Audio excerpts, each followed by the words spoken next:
Buen día, estudiantes de primer año de secundaria. El día de hoy vamos a continuar clases de ciencia y tecnología, trabajando lo que es los reinos biológicos.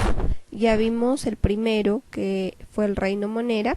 El día de hoy vamos a continuar con el reino protista. Sin embargo, ahí he vuelto a colocar el cuadro de los reinos biológicos, en donde estaban los tres primeros, que eran monera, protista y fungi, para que ustedes puedan observar que después del reino monera nosotros íbamos a continuar con el protista, y después del reino protista pues estudiaremos al reino fungi. Entonces el día de hoy vamos a estudiar al reino protista, la primera parte, sí, la primera parte del estudio del reino protista, y la segunda parte se lo estudiará las semanas. Pues bien, ustedes ahí están observando una imagen, ¿no es así? Una imagen en donde se observan como unas células con unos cilios, como pueden ver ahí en la imagen. Se está observando de color transparente, por lo que podemos observar que dentro de estas estructuras circulares alargadas estamos también captando, observando ciertas estructuras en su interior, ¿no? Que van formando parte de ¿qué? De la célula del reino protista. Vamos a iniciar con una pequeña descripción muy práctica para poder dar inicio a la clase.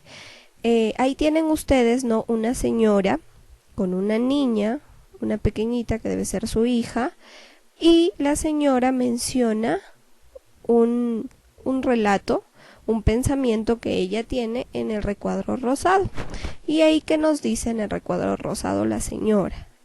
Menciona lo siguiente: en un plato de ceviche es infaltable el yuyo o el cochayuyo, también lo conocemos muchos de nosotros, y hace la siguiente pregunta: ¿sabías que el yuyo es un tipo de alga roja llamada rhodophyta y que su nombre científico es Chondracanthus chamisoi? Ella está preguntando si nosotros teníamos ese conocimiento de que el cochayuyo tenía ese nombre científico tan largo. ¿Y qué más les dice la señora? Hoy estudiaremos a estas algas, las cuales no son plantas, y también vamos a estudiar a los protozoarios.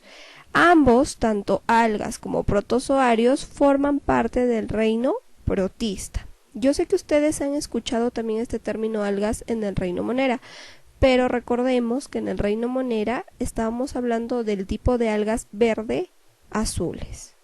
En el caso del reino protista son las algas en general.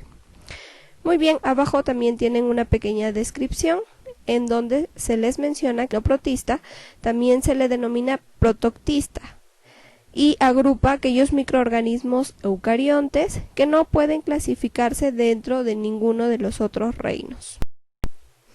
Dentro de las características del reino protista, pues ahí tienen que es una célula eucariota. Este tipo de células pueden ser unicelulares y multicelulares, también vamos a encontrar. ¿Cómo es su tipo de alimentación? Ahí lo tienen, son autótrofos y también son heterótrofos, o sea, tienen los dos tipos de alimentación. Presentan una reproducción asexual y también sexual. Ahí también en el cuadrito de características tienen que son móviles o inmóviles también, y el representante mayor son las algas y los protozoarios. El día de hoy vamos a estudiar específicamente a los protozoarios. La próxima semana estudiaremos a las algas. Y de acuerdo a su clasificación, el reino protista se divide en protozoarios y en algas, ¿no? Lo mismo que observamos en el cuadro anterior. El reino de los protozoarios, el subreino, ¿no? Tenemos que llamarlo así, subreino, porque parte de ¿quién? Del reino protista. El subreino de los protozoarios, ¿qué tipo de nutrición utilizan? Heterótrofa, es decir que los protozoarios se van a tener que alimentar de otros seres vivos. En este caso pueden ser los humanos, los animales, etcétera. ¿Y con qué nombre se lo conoce comúnmente a los protozoarios? Con el nombre de parásitos. Yo sé que por ahí ustedes ya se están ubicando de repente de pequeños, cuando ustedes tenían 5 o 6 añitos, a veces al jugar en los charcos de lodo, no se lavaban las manitos y eso generaba que en muchos de los casos algunos de nosotros podemos haber tenido este tipo de parásitos y esos parásitos se alimentaban de nosotros, por eso es que tienen la nutrición heterótrofa. En el otro caso del subreino de las algas, la nutrición va a ser autótrofa. Bien, como les mencioné, el día de hoy vamos a estudiar entonces a los protozoarios, más conocidos como parásitos. ¿Cuál es la definición entonces del término protozoarios? Son organismos eucarióticos unicelulares. Unicelulares, recuérdenlo bien, no son pluricelulares, siempre van a ser unicelulares. ¿De qué tipo de nutrición? Que ya también lo estábamos mencionando, la nutrición va a ser heterótrofa. Algunos causan enfermedades y otros simplemente pueden estar en el ambiente de vida libre, sin causar ningún tipo de daño ni enfermedades a los seres humanos, pero algunos sí causan enfermedades cuando son ingeridos y ingresan a nuestro organismo. Podemos clasificarlos sobre la base de su estructura de locomoción. Entonces lo vamos a clasificar de acuerdo a la forma en cómo se mueven. El término locomoción se relaciona con movimiento. Ahora, vamos a ver entonces, de acuerdo a la clasificación, qué clases de protozoarios hay y cuáles son los representantes de cada una de estas clases. Tenemos como primera clase la Phylum Ciliophora. Esta estructura de locomoción va a presentar cilios, es decir, que este tipo de protozoarios presentan unos cilios para poder moverse, como observan en la imagen. Ahorita lo voy a señalar con el puntero. Los cilios vienen a ser estos pequeños pelitos que posee la estructura unicelular. ¿Cuál es el representante de esta clase? Es el Paramecium sp, así se llama el parásito que representa a esta clase. Y el Paramecium sp es un protozoario de vida libre, lo encontramos presente en casi todos los charcos de lodo. La segunda clase, aquí tenemos a la Phylum Rhizopoda. ¿Qué quiere decir? ¿Cómo va a ser su estructura de movimiento para poder moverse? Aquí tienen unos pseudópodos. ¿Qué son los pseudópodos? Son unas prolongaciones citoplasmáticas. Miren, aquí tenemos a la célula, a la estructura unicelular de esta clase de Phylum Rhizopoda, y como ustedes pueden observar, aquí dentro está el citoplasma. Ahora, del citoplasma están naciendo dos estructuras como si fueran unos flagelos, pero no son flagelos, sino se lo conocen como pseudópodos. Y estos pseudópodos ayudan a la movilización de este parásito, de este protozoario.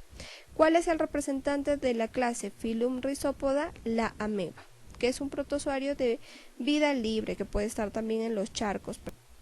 La tercera familia, la tercera clase, aquí tenemos a Phylum Mastigophora.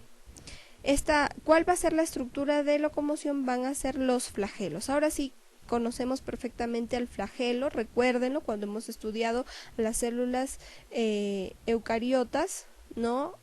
Ellas pues presentan su flagelo. Algunas son de vida libre y otros pueden ser patógenos.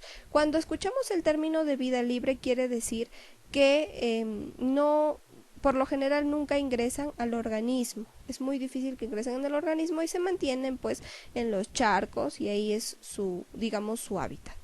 Mientras que otro tipo de protozoarios de esta familia pues sí van a ser patógenos, es decir, que van a hacer daño al ser humano. Miren, aquí tenemos diferentes especies, ya no tenemos solo una como en las familias anteriores o en las clases anteriores, aquí tenemos 4. Una es la Leishmania peruviana, que da la famosa enfermedad de la uta. Entonces cuando ustedes les pregunten, ahora ya saben que la uta se produce gracias a un protozoario a un parásito. ¿Sí? No vayan a pensar que es por una bacteria o por un virus. Ahora ya sabemos entonces que es por un parásito. Trypanosoma cruzi produce la enfermedad del mal de Chagas. Trypanosoma vaginalis produce la tricomoniasis, que es una enfermedad de transmisión sexual. La Yardia lamblia, que produce la yardiasis. Estas enfermedades ustedes van a tener que investigar, va a formar parte de una de sus actividades que van a realizar el día de hoy. Bien, la cuarta y última familia que vamos a ver es la Philuma cicomplexa.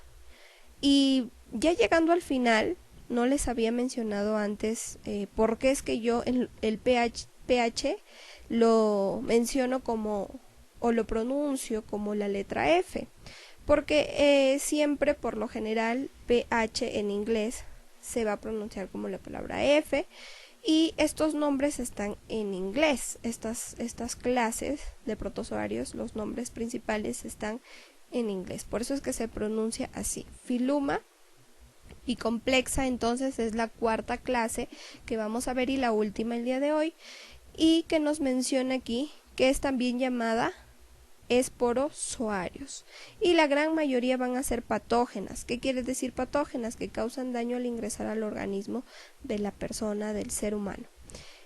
¿Cuál es la estructura de locomoción? No poseen estructura de locomoción. Al no poseer, quiere decir que son inmóviles. Representante, el Plasmodium sp. El Plasmodium sp viene a ser, acá tenemos un pequeño cuadrito, ¿no? El protozoario o parásito es el Plasmodium sp. ¿Qué enfermedad causa? La malaria.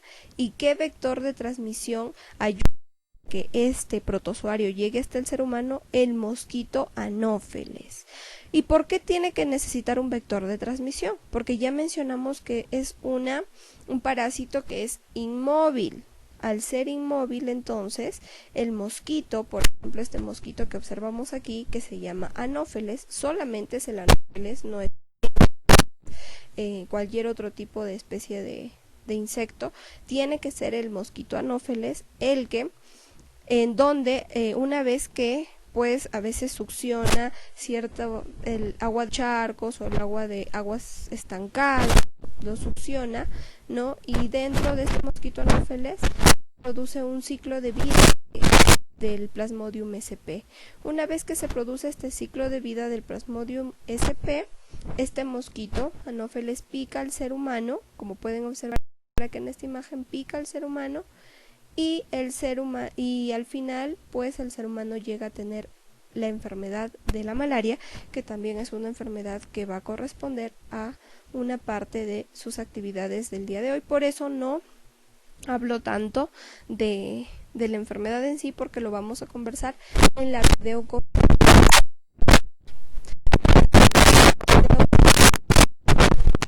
Documento como siempre, y también la videoconferencia donde vamos a discutir el tema de hoy.